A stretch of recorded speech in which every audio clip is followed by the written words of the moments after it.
Hello everyone, मेरा नाम है शिवी और मैं आपके लिए लेकर आई हूँ तमिलनाडु क्लास 11th की हिस्ट्री का चैप्टर नंबर 4, जिसका हम पार्ट 2 डिस्कस करने वाले हैं। पार्ट 1 में हमने जैनिज़्म के बारे में डिस्कस किया था। साथ में हमने ये भी डिस्कस किया था क्यों जैनिज़्म और बुद्धिज़्म का राइज हुआ था। अगर आपने वो चैप्टर नहीं देखा है तो आप वो लेक्चर मेरा देख सकते हैं मेरे चैनल पे जाके। मेरा चैनल का नाम है शिवी सिंघल। अगर आप सिंपली सर्च करेंगे Tamil Nadu class history chapter 4 by Shivi Singhal तो भी आपको मिल जाएगा, ठीक है। और उसका लिंक भी मैं डिस्क्रिप्शन बॉक्स में दे दूँगी, ठीक है। चलिए हम स्टार्ट करते हैं बुद्धिज़्म के बारे में, जिसमें हम गौतम बुद्ध के बारे में पढ़ेंगे, ठीक है। अब जैसे मैंने बोला था कि थोड़ा सा वेरिएशन है तमिलनाडु की बुक में इसको लेकर, टाइमलाइन को लेकर। अगर आप चाहें तो आप एनसीईआरटी की टाइमलाइन को फॉलो कर सकते हैं। अदरवाइज आप ल्यूसेंट की एक बुक आती है जिसमें समरी के फॉर्म में दिया है, उसकी टाइमलाइन को फॉलो कर सकते हैं, ठीक है। तो जो गौतम बुद्ध का लाइफ स्पैन है वो 563 बीसी से 483 बीसी तक माना जाता है, ठीक है। इसमें लिटिल वेरिएशन के साथ दिया हुआ है।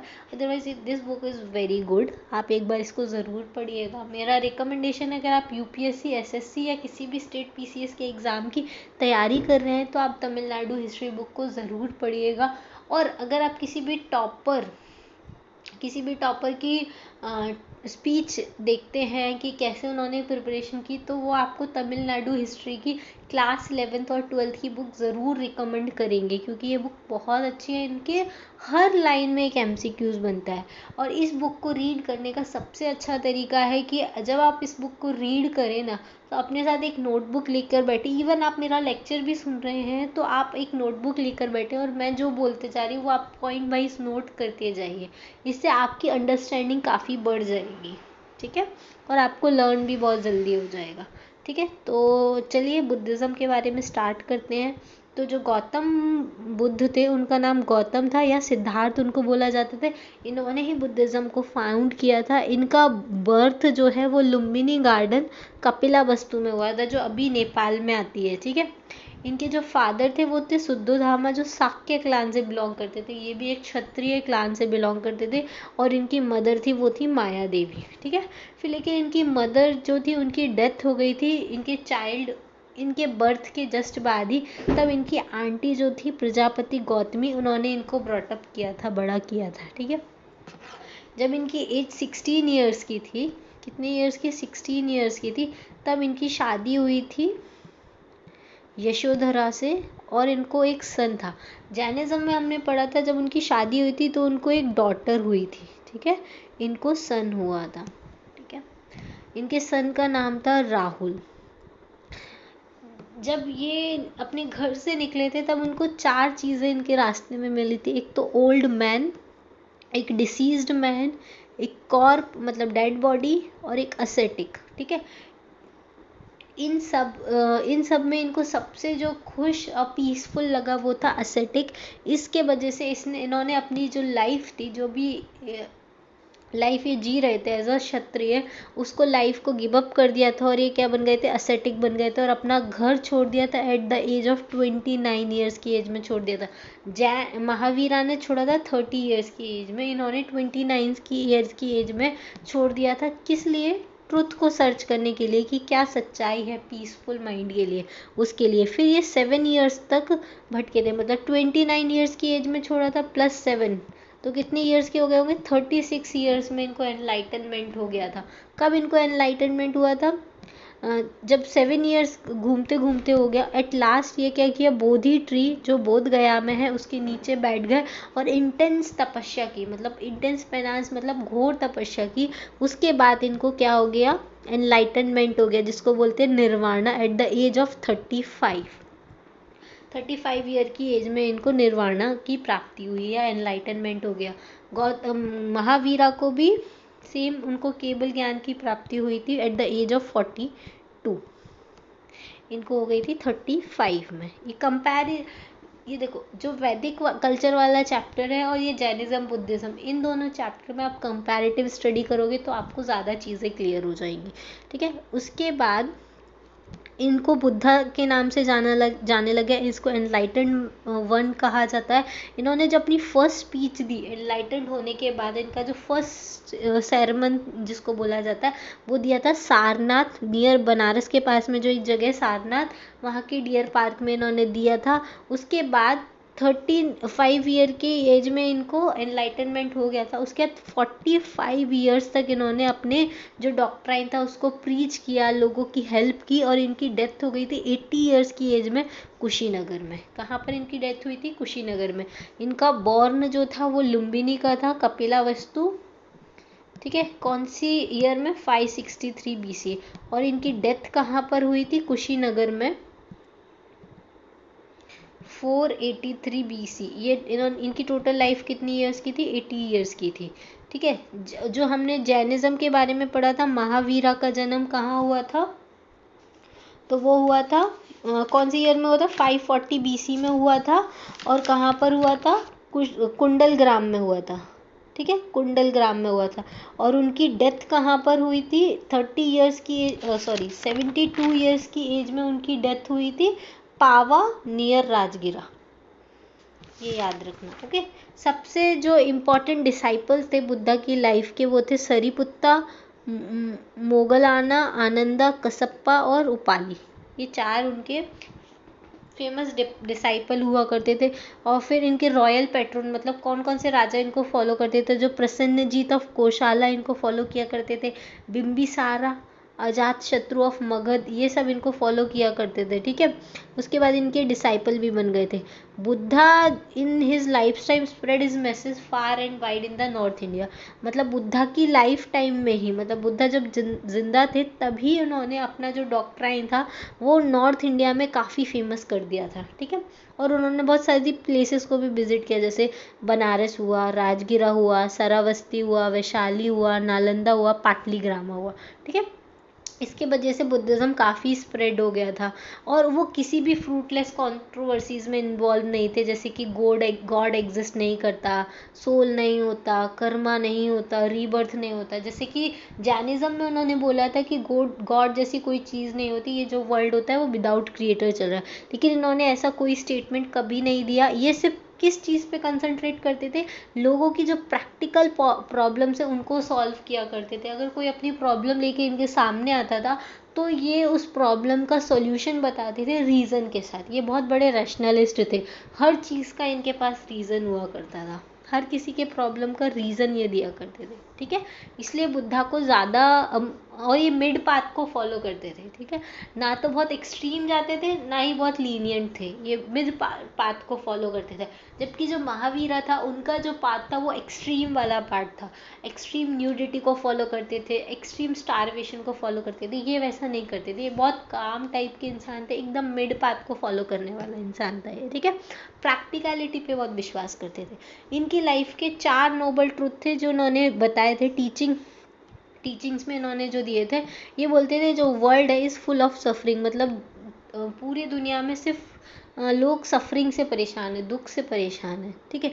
सफरिंग का कॉज क्या है? डिज़ायर। इंसान की डिज़ायर है कि आज अगर उसके पास साइकिल है तो उसकी डिज़ायर है कि वो बाइक ले, बाइक है तो उसकी डिज़ायर होती है कार है। तो उसकी जो दुख का कारण है, उसकी जो सफरिंग्स का कारण है वो क्या होती है? उसकी डिज़ायर, ठीक है।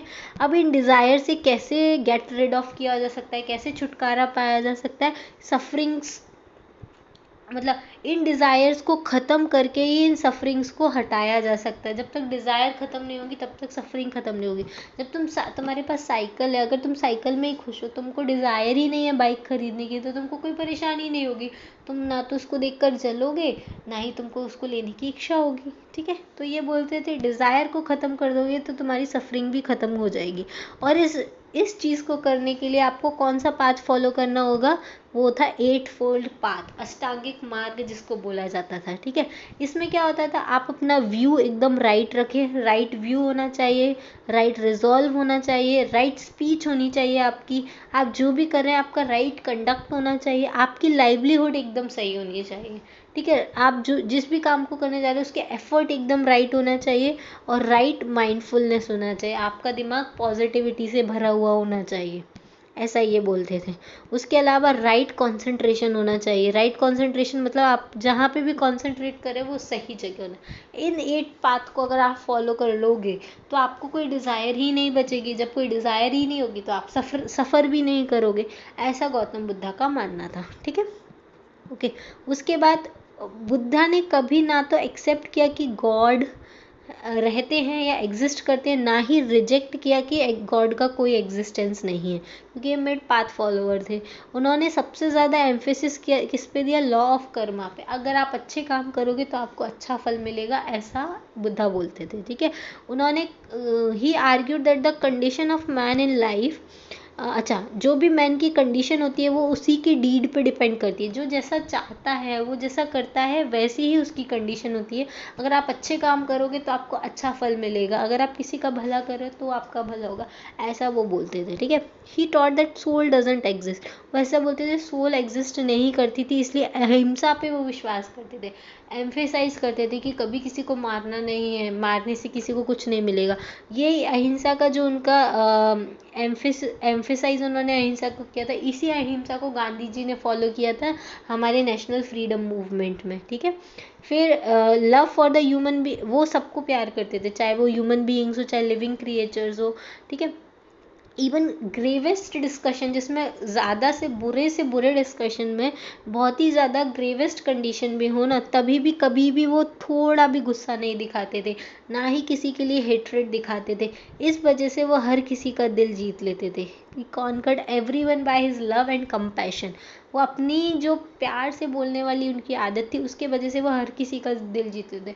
वो कितनी भी बुरा डिस्कशन हो, कितनी भी प्रॉब्लमेटिक कंडीशन हो, वो कभी अपना एंगर नहीं दिखाते थे। ठीक है, उनका जो रिलीजन था वो मोरालिटी के आइडेंटिकल था, मतलब वो मोरल चीज़ों में विश्वास करते थे, प्योरिटी ऑफ थॉट्स में विश्वास करते थे, वर्ड और डीड में विश्वास करते थे। ठीक है, वो एक बहुत बड़े रैशनलिस्ट थे। वो हर चीज़ को जो एक्सप्लेन करना चाहते थे तो वो एक रीज़न हुआ करता था उसके पीछे। वो ब्लाइंड फेथ नहीं करते थे, जैसे बहुत सारे ऑर्थोडॉक्स लोग होते हैं ना, कि हाँ ऐसा हो रहा था, जैसे कोई बोलता है ट्यूसडे को ये नहीं करना चाहिए, वही चीज़ हमारे घर वाले फॉलो करते रहते हैं ट्यूसडे को। अरे उसका कोई रीज़न होगा क्यों वो चीज़ नहीं करते हैं, तो वो किसी को पता नहीं होता, सिर्फ ब्लाइंड फेथ चलता रहता है। इसलिए तुम भी लोग भी कभी भी कोई भी चीज़ फॉलो कर रहे हो तो you have to know the reason of that. आपको उसका रीज़न पता होना चाहिए तो ही आप उस चीज़ को फॉलो करें, अदरवाइज़ आप ब्लाइंडली किसी चीज़ को फॉलो ना करें, ऐसा बुद्धा बोलते थे और यही करना चाहिए।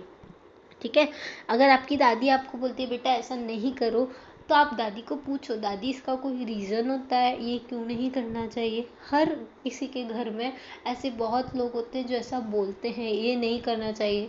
बहुत तो डे का कन्फ्यूजन होता है, ट्यूसडे को ये नहीं करते, सैटरडे को ये नहीं करते, रात को ये नहीं करते, दिन में ये नहीं करते, तो वो क्यों नहीं करते, उनका रीज़न होना चाहिए। ठीक है,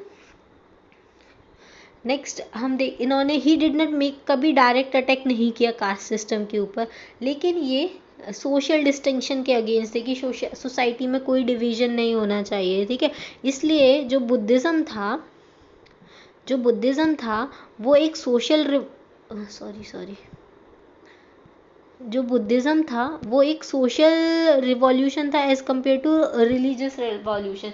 इसमें रिलीजन में ज़्यादा कुछ चेंज नहीं हुआ, लेकिन सोसाइटी में काफ़ी चेंज लाने की कोशिश की गई थी इस रिलीजन के थ्रू। और इसके जो कोड थे वो बहुत प्रैक्टिकल और एथिकल कोड इन्होंने सोसाइटी को दिए, और इन्होंने सोशल इक्वालिटी का प्रिंसिपल दिया बुद्धिज़्म में। ठीक है, तो ये इनकी टीचिंग्स हुआ करती थी, किसकी, बुद्धा की टीचिंग थी। अब बुद्धिज़्म स्प्रेड कैसे हुआ, तो इसमें दो तरह के डिसाइपल थे इनके। एक तो मॉन्क्स जो भिक्षुज हुआ करते थे, दूसरे ले वर्शिपर जो इनको फॉलो किया करते थे, जिनको उपासिकास भी बोला जाता है। ठीक है, जो मॉन्क्स थे उन्होंने संघ को ऑर्गेनाइज किया था बुद्धिज़्म को स्प्रेड करने के लिए और उनकी टीचिंग्स को स्प्रेड करने के लिए। इसमें ये जो संघ था इनकी मेंबरशिप ओपन थी सबके लिए, सेम जैनिज़्म की तरह। पर्सन चाहे मेल हो फीमेल हो, चाहे वो किसी भी कास्ट का हो, वो इस संघ को ज्वाइन कर सकता है। ठीक है, लेकिन कुछ स्पेशल कोड थे नन्स के लिए। नन्स मतलब जो फीमेल मॉन्क हुआ करती थी उनके लिए। ठीक है, उनका जो रेसिडेंस और मूवमेंट था वो थोड़ा रिस्ट्रिक्टेड था।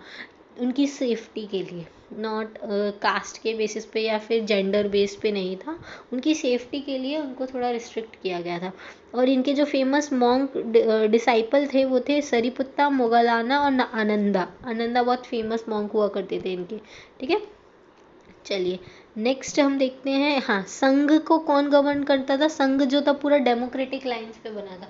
डेमोक्रेटिक लाइंस मतलब पब्लिक के हिसाब से चलता था, कोई सोशल डिस्टिंक्शन नहीं था। तो इसके वजह से यहाँ पे एक डिसिप्लिन रखा जाता था, ये डिसिप्लिन में रखता था सारे मेंबर्स को, ठीक है। उसके बाद ये जो संघ था उसने बहुत ज़्यादा अच्छे एफर्ट किए बुद्धिज़्म को स्प्रेड करने के लिए, इसलिए जो बुद्धिज़्म था उसने रैपिड प्रोग्रेस की नॉर्थ इंडिया में। इवन जब बुद्धा जिंदा थे उन्हीं के लाइफ टाइम में बुद्धिज़्म काफ़ी स्प्रेड हो चुका था। मगध, कौशाला, कौशाम्बी और बहुत सारे रिपब्लिकन स्टेट जो नॉर्थ इंडिया के थे वो बुद्धिज़्म को फॉलो करने लग गए थे। 100 ईयर्स के बाद, मतलब 483 BC में इनकी डेथ हुई थी गौतम बुद्ध की। उसके 200 ईयर्स बाद, मतलब जब मौर्यंस का टाइम आ गया था 183 कुछ ऐसे टाइम पे, तब इसका स्प्रेड किसने किया था? हमारा जो ग्रेट एम्परर है अशोका। ग्रेट एम्परर अशोका जो थे उन्होंने बुद्धिज़्म को एम्ब्रेस्ड करना स्टार्ट किया और उन्होंने एक मिशनरी स्टार्ट की, मिशनरी एफर्ट किए, जिससे अशोका ने अलग अलग कंट्रीज़ में, वेस्ट एशिया में, श्रीलंका में, सब जगह मिशनरीज भेजी थी। किसके लिए? बुद्धिज़्म को स्प्रेड करने के लिए, उनके टीचिंग्स को बताने के लिए, उनके डॉक्ट्राइन्स को समझाने के लिए, ठीक है। इसके वजह से जो लोकल रिलीजियस सेक्ट था, हमारी इंडिया का जो लोकल रिलीजियस सेक्ट था, अब वो किस में ट्रांसफॉर्म हो गया? वर्ल्ड रिलीजन में।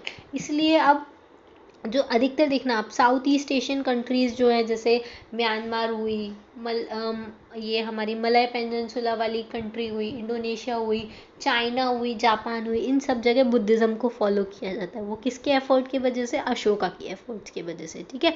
अब कितनी बुद्धिस्ट काउंसिल हुई थी जिसमें अलग अलग, ये जो काउंसिल होती है ना उनमें लिटरेचर लिखा जाता है, ठीक है। तो जैसे जैन काउंसिल हुई थी, तो जैन काउंसिल में 2 जैन काउंसिल हुई थी जिसमें 12 अंगास को लिखा गया था जो जैन लिटरेचर है। ऐसी जो बुद्धिस्ट काउंसिल हुई थी, टोटल 4 बुद्धिस्ट काउंसिल हुई है जिसमें अलग अलग बुद्धिस्ट लिटरेचर को लिखा गया है, ठीक है। तो जो फर्स्ट बुद्धिस्ट काउंसिल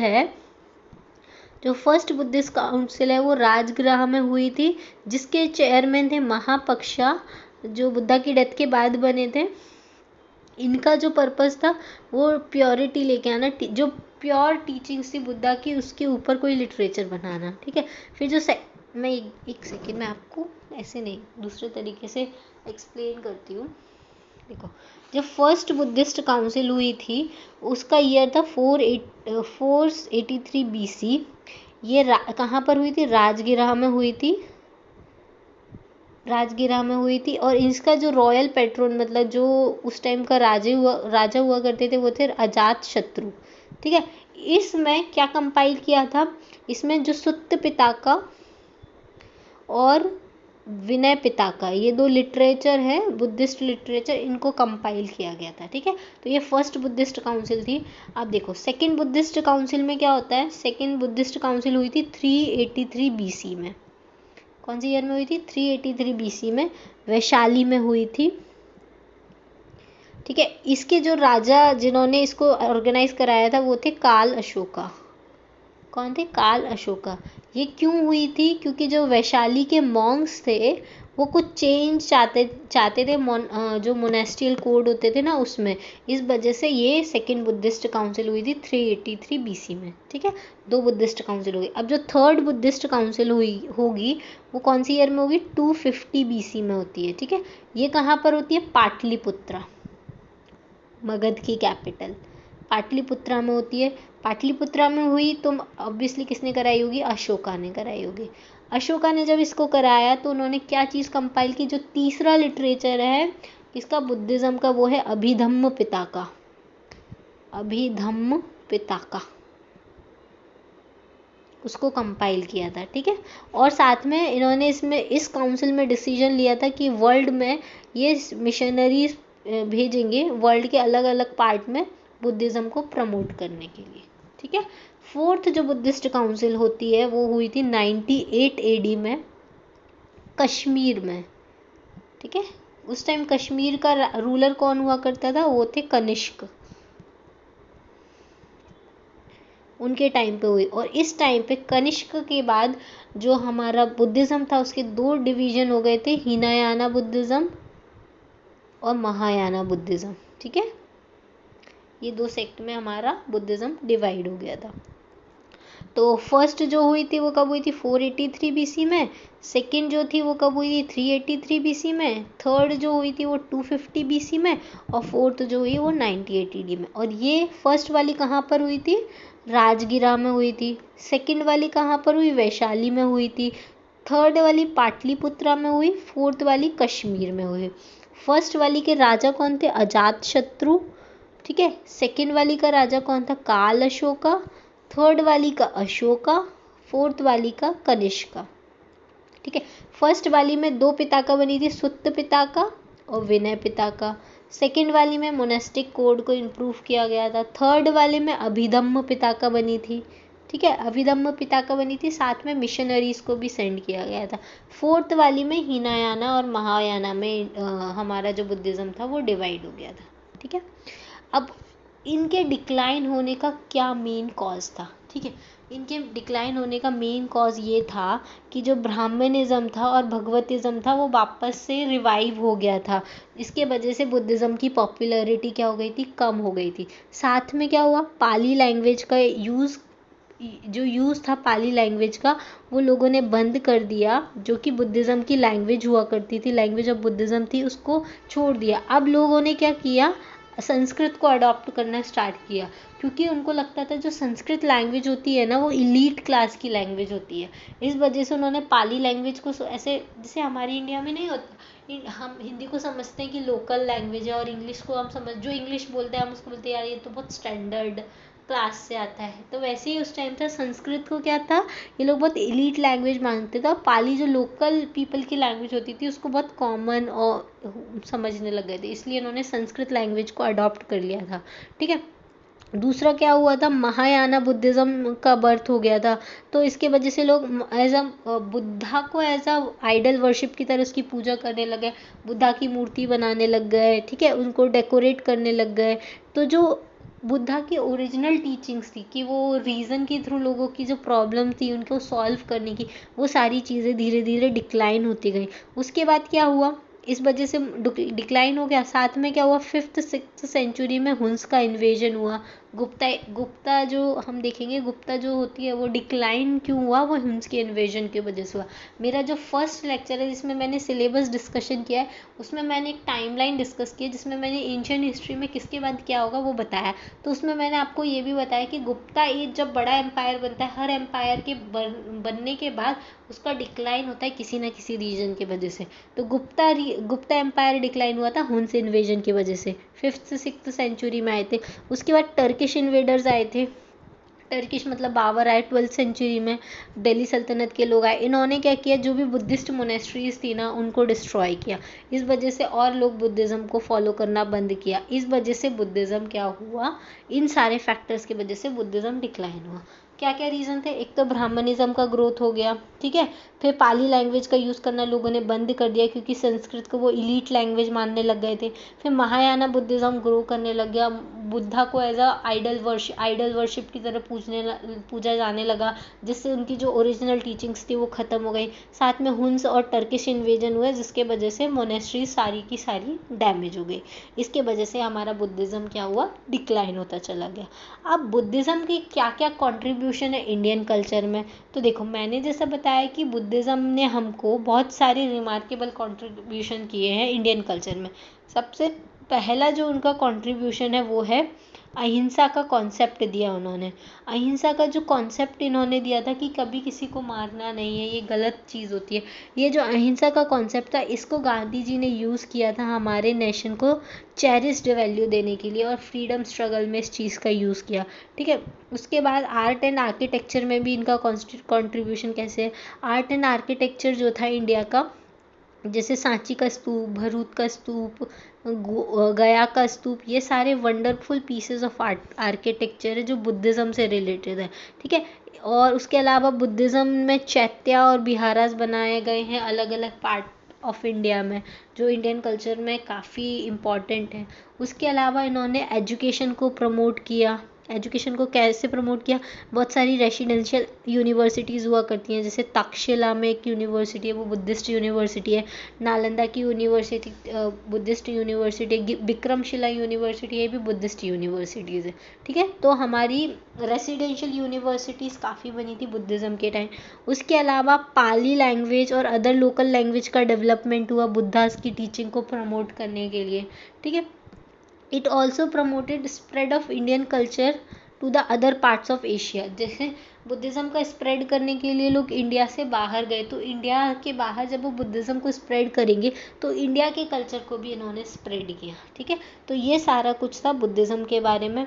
मैं एक बार आपको रिवाइज कर देती हूँ वापस से पूरा बुद्धिज़्म में क्या क्या हुआ था। तो बुद्धिज़्म में एक सेकेंड, देखो बुद्धिज़्म में हमने देखा कि इनका जो बर्थ हुआ था, गौतम बुद्ध इनका नाम था, इनका बर्थ हुआ था लुम्बिनी गार्डन में 563 BC में, ठीक है। लुम्बिनी गार्डन नियर कपिला वस्तु में आते हैं। इनके फादर थे शुद्धोधामा, इनकी मदर थी प्रजापति गौतमी जो उनकी फॉस्टर मदर थी, और इनकी शादी हुई थी यशोधरा से 16 ईयर्स की एज में, और इनके बेटे का नाम था राहुल, ठीक है। ये सारी चीज़ें इनकी, ये तो पर्सनल लाइफ हुई, ठीक है। उसके बाद इन्होंने ये एसेटिक बन गए थे और 29 ईयर्स की एज में इन्होंने अपना घर छोड़ दिया था। फिर 7 ईयर्स वंडर करने के बाद इनको एनलाइटनमेंट हुआ। इनके एनलाइटनमेंट को क्या बोला जाता है, निर्वाणा। जबकि जो जैन वाले महावीर थे उनके जो एनलाइटनमेंट हुआ था सुप्रीम नॉलेज का, उसको बोलते हैं केबल गना, ठीक है। जब इनको एनलाइटनमेंट हुआ उसके बाद इनको बुद्धा के नाम से जाना जाने लग गया। फर्स्ट सेरेमनी या फर्स्ट स्पीच जो इन्होंने दी थी वो दी थी सारनाथ में दी थी, ठीक है। और इनकी डेथ हो गई थी 80 ईयर्स की एज में। कहाँ पर इनकी डेथ हुई थी, कुशीनगर में, ठीक है। अब ठीक है, इसके बाद इनको कौन कौन फॉलो करता था, तो कौशाला के जो राजा थे प्रसन्नजीत वो फॉलो करते थे, बिंबिसारा, अजात शत्रु, ये इनको फॉलो किया करते थे, ठीक है। अब मेनली ये कहाँ पर स्प्रेड हुआ था, तो नॉर्थ इंडिया में इसका मेन स्प्रेड हुआ था, ठीक है। बनारस, राजगिरा, सारावस्ती, वैशाली, नालंदा, पाटलिपुत्रा, इन सब जगह बुद्धिज़्म फॉलो किया जाता था, ठीक है। ये किसी भी कंट्रोवर्सी में नहीं पड़ते थे। सोल, गुड, कर्मा, इन सब से इनका कोई मतलब नहीं था। ये प्रैक्टिकल प्रॉब्लम्स के ऊपर ही बात किया करते थे, लोगों की प्रैक्टिकल प्रॉब्लम को सॉल्व किया करते थे, ठीक है। बुद्धा की टीचिंग थी कि हर सफरिंग वर्ल्ड जो है उसमें सफरिंग ही सफरिंग है, और सफरिंग का मेन काम क्या है, डिज़ायर है, और डिज़ायर को ही ख़त्म कर दिया जाए तो सफरिंग को भी ख़त्म किया जा सकता है।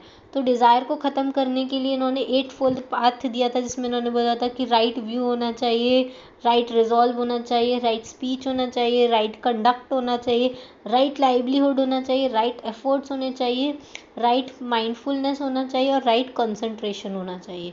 ये सारी चीज़ें होना चाहिए, ठीक है। और ये लॉ ऑफ कर्मा में विश्वास करते, अहिंसा में इन्होंने एम्फेसाइज किया था, और ये हमेशा मिड पाथ फॉलो करने का बोलते थे। और ये रैशनलिस्ट थे। रैशनलिस्ट मतलब हर चीज़ को रीज़न के साथ एक्सप्लेन करने वाले थे, ठीक है। और ऐसा भी बोलते हैं कि बुद्धिज़्म जो था वो पूरा एक सोशल रिवॉल्यूशन था, क्योंकि इसमें सोसाइटी को इम्प्रूव किया था, सोशल इक्वलिटी को इन्होंने प्रमोट किया था, ठीक है। ये तो था बुद्धिज़्म के बारे में, ठीक है। और इनकी जो 4 काउंसिल हुई थी उसमें फर्स्ट जो हुई थी वो कहाँ पर हुई थी, 483 BC में हुई थी राजगिरा में। सेकेंड वाली जो हुई थी वो 383 BC में हुई थी वैशाली में। राजगिरा में हुई थी, उसके राजा थे अजात शत्रु। वैशाली में जो हुई थी उसके राजा थे काल अशोका।